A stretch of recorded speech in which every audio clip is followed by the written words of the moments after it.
मधुबन के बाबा, मधुबन के बाबा मुरली वाले, आपका क्या कहना, आपका क्या कहना। ओम शांति। आज 28 नवंबर 2021 के अव्यक्त बाप दादा के मधुर महावाक्य सुनेंगे। आज मुरली का सार है स्वमान से ही सम्मान की प्राप्ति। तो बहुत ही ध्यान से, प्यार से और एकाग्रता से सुनेंगे अव्यक्त बाप दादा की वाणी। आज बाप दादा चारों ओर के स्वमानधारी बच्चों को देख रहे हैं। स्वमानधारी बच्चों का ही सारा कल्प सम्मान होता है। एक जन्म स्वमानधारी, सारा कल्प सम्मानधारी। बाबा कहते अपने राज्य में भी राज्य अधिकारी बनने के कारण प्रजा द्वारा सम्मान प्राप्त होता है और आधा कल्प भक्तों द्वारा सम्मान प्राप्त करते हो। अब अपने लास्ट जन्म में भी भक्तों द्वारा देव आत्मा व शक्ति रूप का सम्मान देख रहे हो और सुन रहे हो।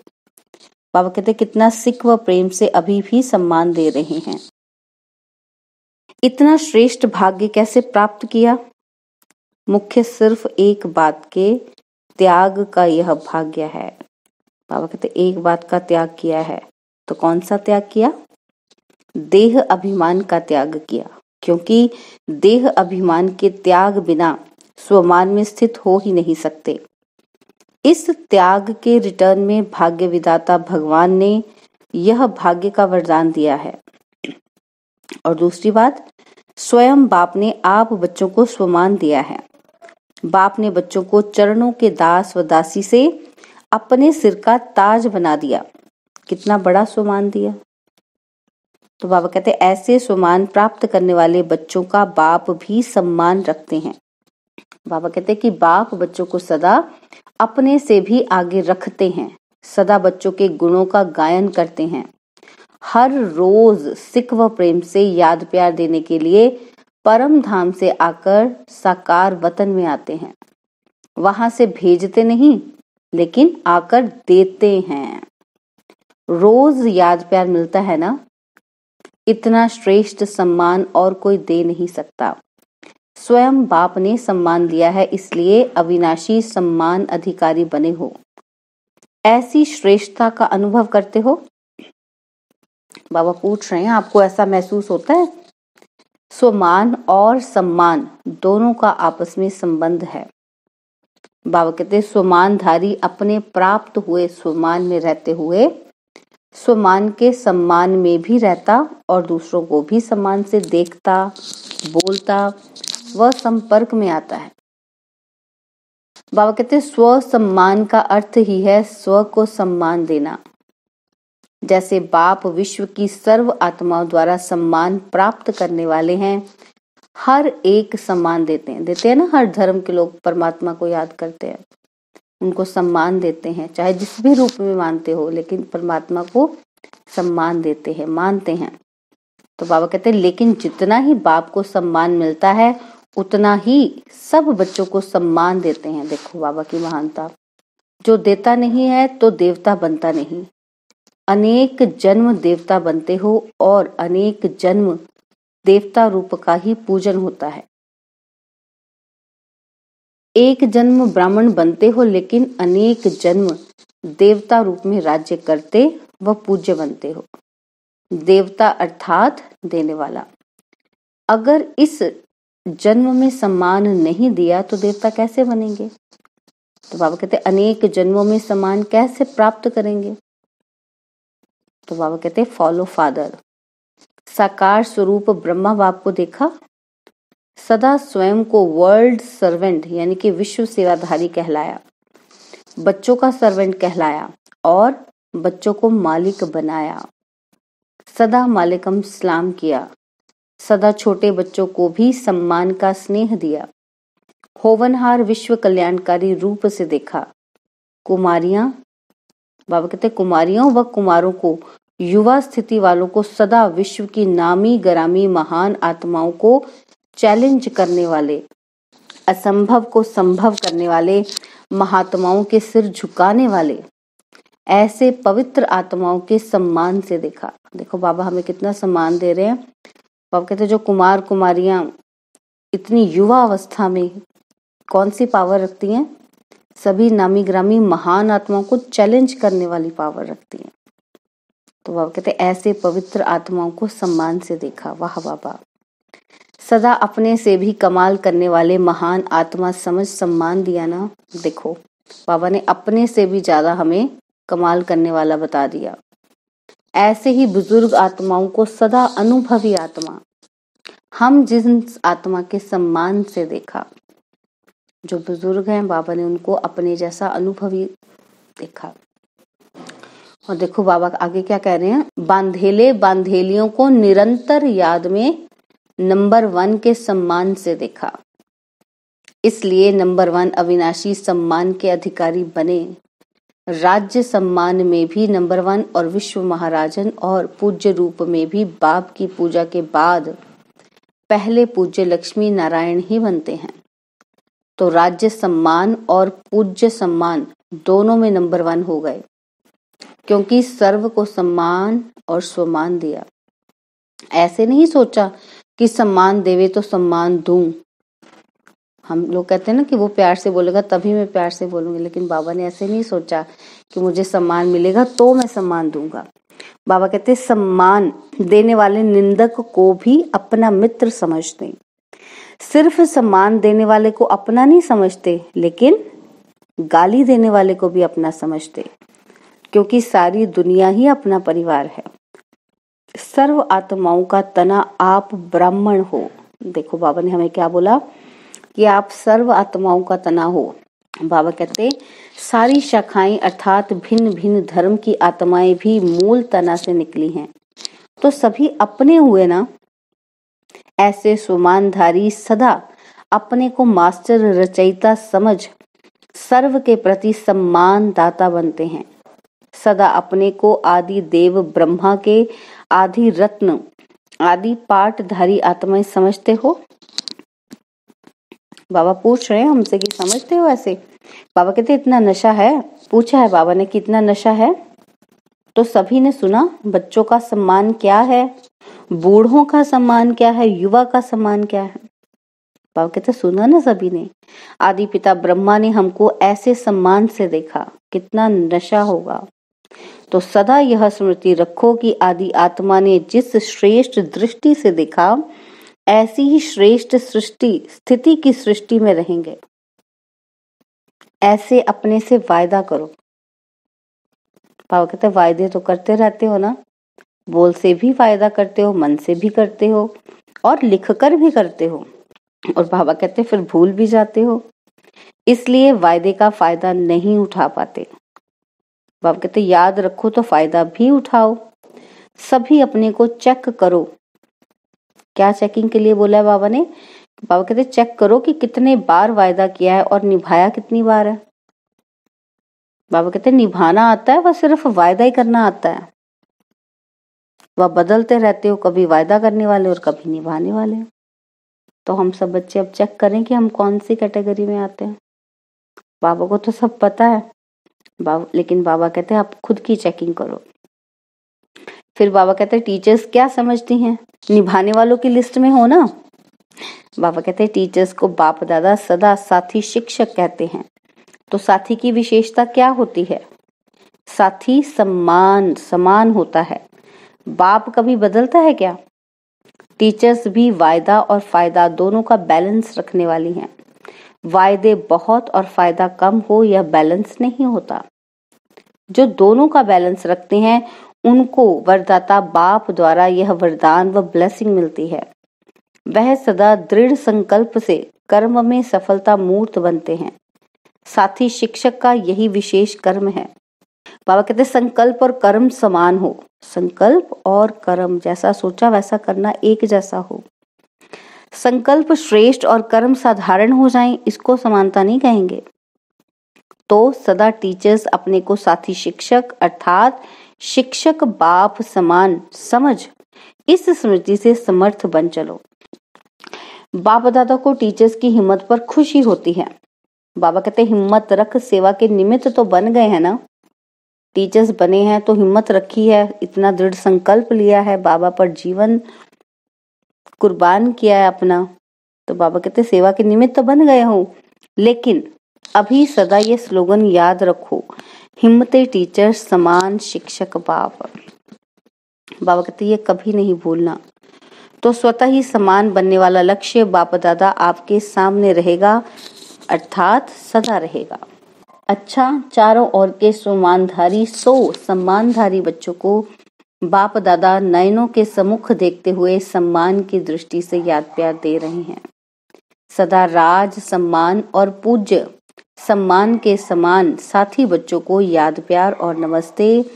हम रूहानी बच्चों की रूहानी बाप दादाजी को दिलवा जान सिकवा प्रेम से नमस्ते। ओम शांति। प्यारे बाबा, मीठे बाबा, मेरे बाबा, शुक्रिया बाबा, शुक्रिया बाबा, शुक्रिया बाबा। और बाबा बिहार से आए हुए ग्रुप से बात कर रहे हैं। बाबा कहते हैं सभी अपने को स्वराज्य अधिकारी समझते हो? 100 का राज्य मिला है या मिलने वाला है? बाबा कहते हैं स्वराज्य अर्थात जब चाहो जैसे चाहो वैसे कर्मेंद्रियों द्वारा कर्म करा सको। कर्मेंद्रिय जीत अर्थात स्वराज्य अधिकारी। ऐसे अधिकारी बने हो या कभी कभी कर्मेंद्रियां आपको चलाती हैं? बाबा कहते हैं कभी मन आपको चलाता है या आप मन को चलाते हो? कभी मन व्यर्थ संकल्प करता है या नहीं करता है? बाबा पूछ रहे हैं हमसे। बाबा कहते हैं अगर कभी कभी करता है तो उस समय स्वराज्य अधिकारी कहेंगे? पूछ रहे हैं बाबा, देखो कितने प्रश्न पूछे हैं। बाबा कहते हैं राज्य बहुत बड़ी सत्ता है। राज्य सत्ता चाहे जो कर सकती है, जैसे चलाना चाहे वैसे चला सकती है। मतलब जो राजा है तो बाबा कहते हैं वो तो अपने हिसाब से सत्ता चलाएगा, जैसा उसका दिल करता है वैसे चला सकता है। ऐसे ही बाबा कहते हैं ये मन बुद्धि संस्कार आत्मा की शक्तियां हैं। आत्मा इन तीनों की मालिक है। यदि कभी संस्कार अपनी तरफ खींच ले तो मालिक कहेंगे? अगर मन अपने हिसाब से चले, बुद्धि अपने उसी हिसाब से चले, उसी हिसाब से हमारे संकल्प संस्कार के वशीभूत होकर हम कर्म करते हैं, तो बाबा कहते हैं आप मालिक कहलाओगे, आप आत्मा।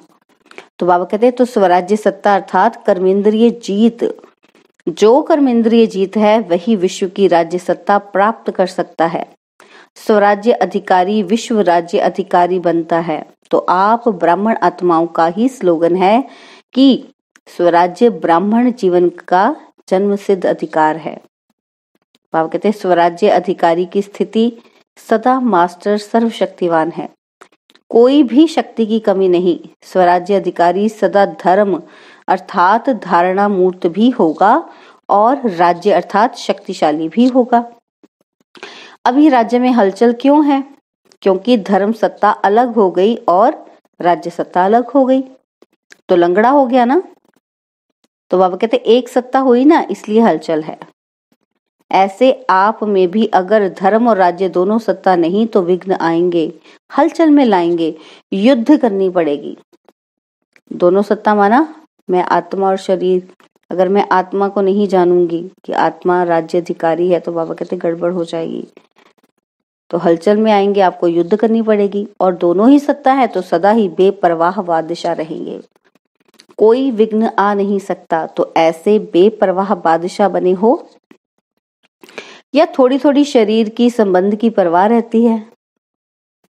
बाबा कहते हैं पांडवों को कमाने की परवाह रहती है, परिवार को चलाने की परवाह रहती है, या बेपरवाह रहते हैं? बाबा कहते हैं चलाने वाला चला रहा है, कराने वाला करा रहा है। ऐसे निमित्त बनकर करने वाले बेपरवाह बादशाह होते हैं। मैं कर रहा हूं यह भान आया तो बेपरवाह नहीं रह सकते, लेकिन बाप द्वारा निमित्त बना हुआ हूं यह स्मृति रहे तो बेफिक्र व निश्चित जीवन अनुभव करेंगे।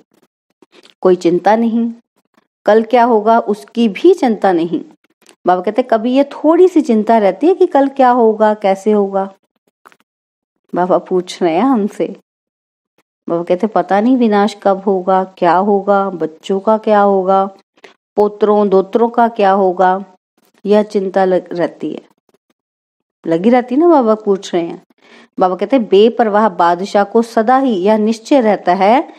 क्या निश्चय रहता है? कि जो हो रहा है वह अच्छा, जो होने वाला है वह और भी बहुत अच्छा होगा। क्योंकि कराने वाला अच्छे से अच्छा है ना। इसको कहते हैं निश्चय बुद्धि विजयी। बाबा कहते ऐसे बने हो या सोच रहे हो? बाबा कहते बनना तो है ही ना। इतनी बड़ी रजाई मिल जाए तो सोचने की क्या बात है। अपना अधिकार कोई छोड़ता है? बाबा कहते झोंपड़ी वाले भी होंगे ना, थोड़ी सी मलकियत भी होगी तो भी नहीं छोड़ेंगे। और यह तो कितनी बड़ी प्राप्ति है। तो मेरा अधिकार है, इस स्मृति से सदा अधिकारी बन उड़ते चलो। यही वरदान याद रखना कि स्वराज्य हमारा जन्म सिद्ध अधिकार है। मेहनत करके पाने वाले नहीं, अधिकार है।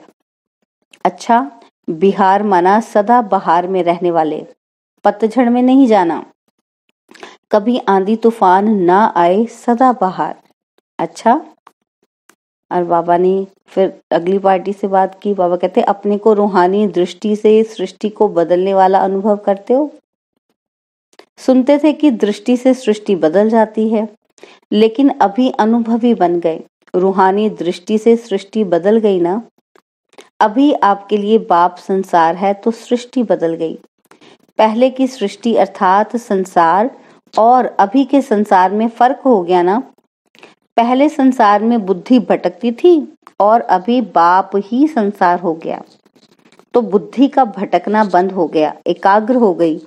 क्योंकि पहले की जीवन में कभी देह के संबंध में और कभी देह के पदार्थ में अनेकों में बुद्धि जाती थी। अभी यह सब बदल गया। बाबा कहते अभी देह की याद रहती या देही? अगर देह में कभी बुद्धि जाती है तो रॉन्ग समझते हो ना, फिर बदल लेते हो। देह के बजाय अपने को देही समझने का अभ्यास करते हो तो संसार बदल गया ना, तो हमारी सोच बदलने शुरू हो जाती। तो बाबा कहते आपकी सोच बदलने शुरू होगी तो इसका मतलब आपके लिए ये पूरी दुनिया संसार बदलने लग गया। तो बाबा कहते बदल गया ना। तो बाबा कहते स्वयं भी बदल गए, बाप ही संसार है या अभी संसार में कुछ रहा हुआ है? फिर बाबा पूछ रहे हैं हमसे। तो देखो ये हमारे लिए कितनी बड़ी इंट्रोस्पेक्शन है कि हम बाबा जो हमसे पूछ रहे हैं उस पर हम चिंतन करें और देखें कि हमारी स्थिति क्या है। तो बाबा कहते विनाशी धन या विनाशी संबंध के तरफ बुद्धि तो नहीं जाती।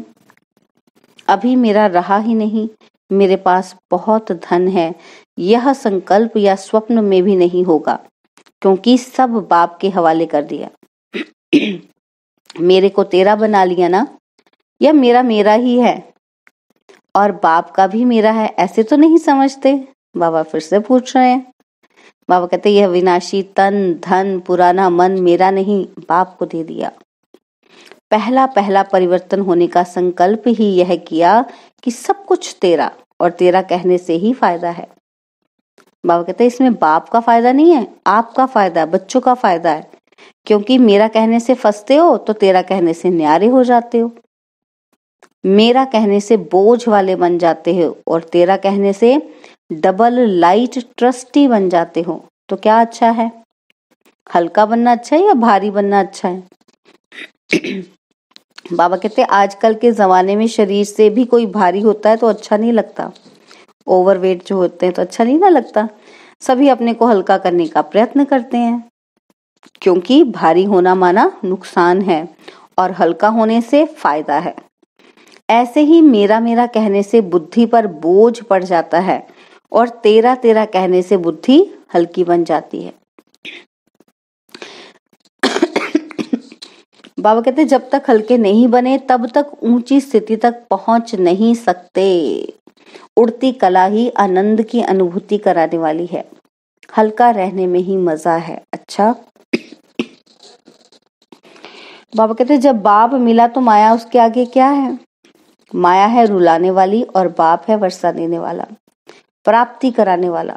सारे कल्प में ऐसी प्राप्ति कराने वाला बाप मिल नहीं सकता, स्वर्ग में भी नहीं मिलेगा। तो एक सेकंड भी भूलना नहीं चाहिए। हद की प्राप्ति कराने वाला भी नहीं भूलता, तो बेहद की प्राप्ति कराने वाला भूल कैसे सकता है? बाबा कहते तो सदा यही याद रखना कि ट्रस्टी हैं। बाबा कहते कभी भी अपने ऊपर बोझ नहीं रखना, इससे सदा हंसते गाते उड़ते रहेंगे। जीवन में और क्या चाहिए? क्या चाहिए हमें? बाबा कहते हंसना गाना और उड़ना, यही चाहते हैं ना हम। बाबा कहते हैं जब प्राप्ति होगी तब तो हंसेंगे ना, नहीं तो रोएंगे। तो यह वरदान स्मृति में रखना है। कौन सा? कि हम हंसने, गाने और उड़ने वाले हैं, सदा ही बाप के संसार में रहने वाले हैं, और कुछ है ही नहीं जहां बुद्धि जाए। स्वप्न में भी रोना नहीं, माया रुलाए तो भी नहीं रोना। मन का भी रोना होता है और सिर्फ आंखों का ही रोना नहीं होता, बाबा कहते। तो माया रुलाती है, बाप हंसाते हैं। सदा बिहार माना खुश रहने वाले, खुश बहार। और बंगाल माना सदा मीठा रहने वाले। बाबा कहते बंगाल में मिठाइयाँ अच्छी होती है ना, बहुत वैरायटी होती है। तो जहाँ मधुरता है वहां ही पवित्रता है, बिना पवित्रता के मधुरता आ नहीं सकती। तो सदा मधुर रहने वाले और सदा खुश बहार रहने वाले। अच्छा, टीचर्स भी खुश बहार को देख करके सदा बहार में ही रहती है ना। बाबा कहते संग दोष से दूर रह, सदा बाप की समीपता का भाग्य प्राप्त करने वाले, पास विद ऑनर भव। संग दोष से सदा दूर रह, सदा बाप की समीपता का भाग्य प्राप्त करने वाले, पास विद ऑनर भव। यदि बाप के समीप रहना पसंद है तो कभी कोई भी संग दोष से दूर रहना। कई प्रकार के आकर्षण पेपर के रूप में आएंगे, लेकिन आकर्षित नहीं होना। बाबा कहते संग दोष कई प्रकार का होता है, व्यर्थ संकल्पों का व माया की आकर्षण के संकल्पों का संग, संबंधियों का संग, वाणी का संग, अन्न दोष का संग, कर्म का संग। इन सब संग दोषों से अपने को बचाने वाले ही पास विद ऑनर बनते हैं। और स्लोगन है, आप फरिश्ता बनो तो परिस्थितियों में बाप स्वयं की छत्र छाया बन जाएंगे। बाबा कहते आप फरिश्ता बनो तो परिस्थितियों में बाप स्वयं आपकी छत्र छाया बन जाएंगे। ओम शांति। और अब यह एक बहुत अच्छी वीडियो भी जरूर देखें।